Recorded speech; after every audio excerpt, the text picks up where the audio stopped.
So we're up to book 17. We're going to go through various Torah teachings. And but first I'm going to talk about leadership. Leadership from Ginny, whitelaw. Coherence, it's a felt presence. It's the development of an expansive sense of flow that can be implied in many situations broadly. It's what we might call a connected state.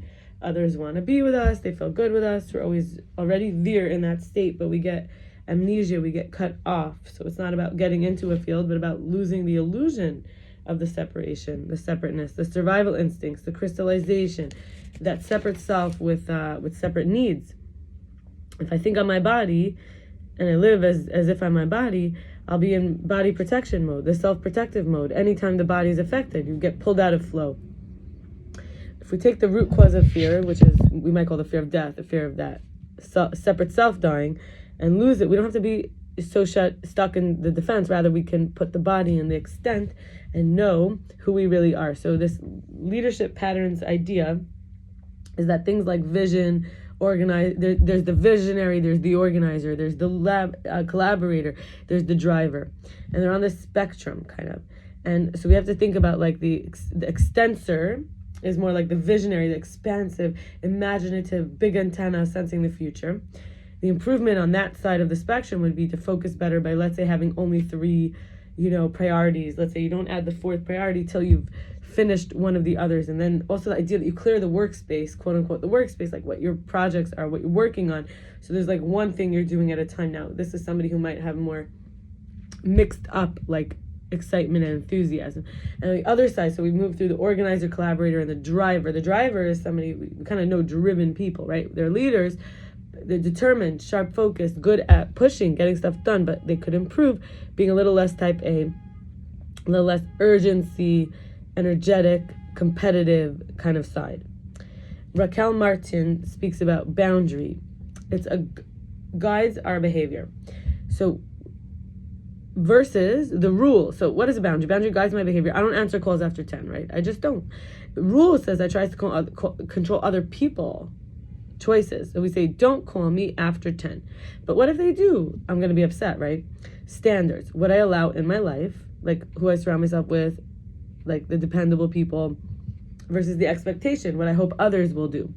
Like I want a specific person to show up on time. So standards will shape our circle, what I allow in my life. Expectations set the stage for disappointment or for communication. Because you say, I want you to do this. I'd like for you to be on time. The questions for self-inquiry is, what am I committed to doing or not doing? Like, what are my boundaries? So let's say we'll workshop this. So let's say I'm interested in a man I've been involved with, who had my heart closed to, and we've been involved for many months, and yet suddenly my heart opened, and suddenly I feel so loved by him. I feel so safe. I feel cared about. I feel he answers my calls. He listens to me. He makes time for me. He makes sure that if I tell him I really need him, like he has the cuteness for me. He makes me laugh. He's kind to me. He makes me feel desirable. Like he wants to touch me. He wants to be close. And so like, on the other hand, there's another man who I'm getting close to in a way, who there's like a good connection there. There's something maybe that I'm missing from the first. So it's like, what am I committed to doing and not doing? So I'm committed to not mixing and matching. So being honest about that I'm looking for a husband and who's going to be the best husband for me.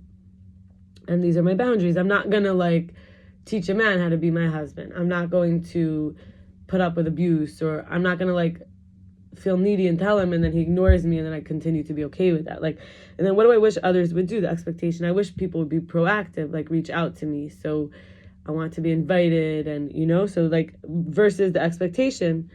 Like that's the expectation, right? But what do I allow and not allow? So I don't allow for lazy people like to be close to me who never reach out. Like I don't allow someone who never ever listens to me and always like hijacks conversation. Like, to be like the person who I like will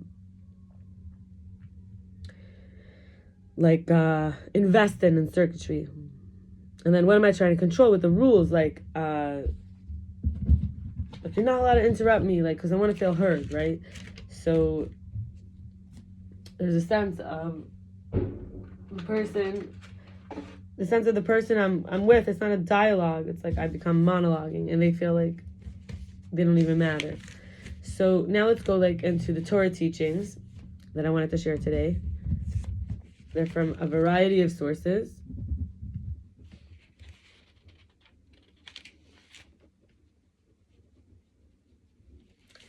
And starting with sforno.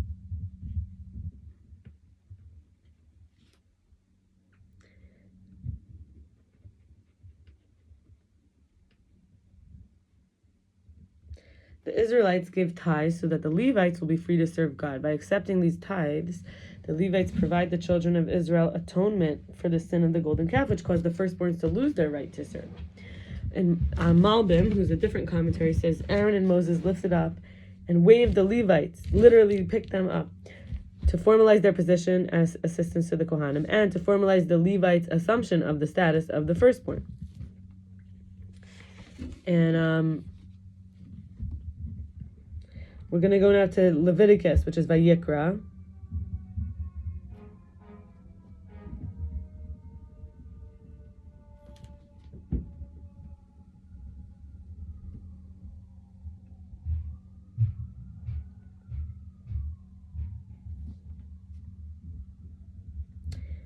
And we're going to read directly. It says, when a woman has a discharge, her discharge from her flesh being blood, she shall be in her state of separation for a 7-day period, and anyone who touches her shall remain contaminated till evening. Anything upon which she may recline during her state of separation shall become contaminated, and anything upon which she sits shall become contaminated. And anyone who touches her bedding shall immerse his garments and immerse himself in the water, and he remains contaminated until evening. Anyone who touches any utensil upon which she shall sit shall immerse his garments and immerse himself in the water, and he remains contaminated until the evening. Or if someone is upon her bedding, or the utensil upon which she's sitting, when he touches it, he becomes contaminated till evening. If a man lies with her, so here we see a woman, according to the Torah, has 7 days of separation for blood, for menses. The reason some people say the extra week is a rabbinical thing where they would like to say they can't tell whether it's a normal menses or not. Okay, rabbis, experts of periods. Okay, sorry for the bitterness. So if upon the bedding or he sits or the utensils, we see he's contaminated till evening.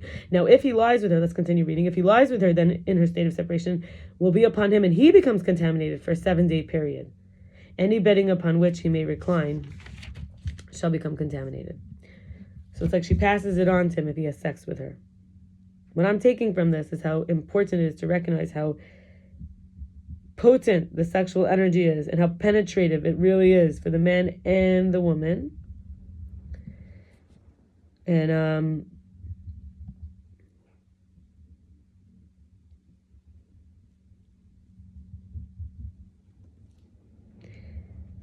so I want to continue. We have a lot of quotes from the Rambam and the Ramban, and I want to say the difference. Rambam is maimonides. Ramban is nachmanides. So they sound similar, but they're two different people coming up here.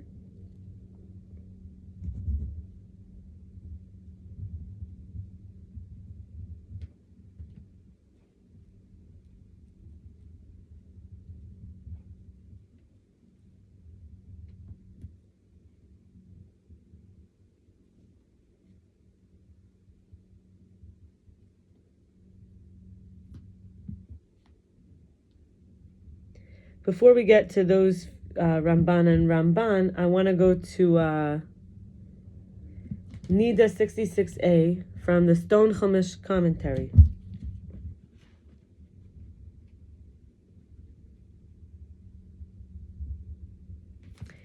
They felt it's difficult for anyone but experts to determine if a woman is a Niddah or a Zava when she has her blood flow outside her period of separation, or if she has a flow after her separation.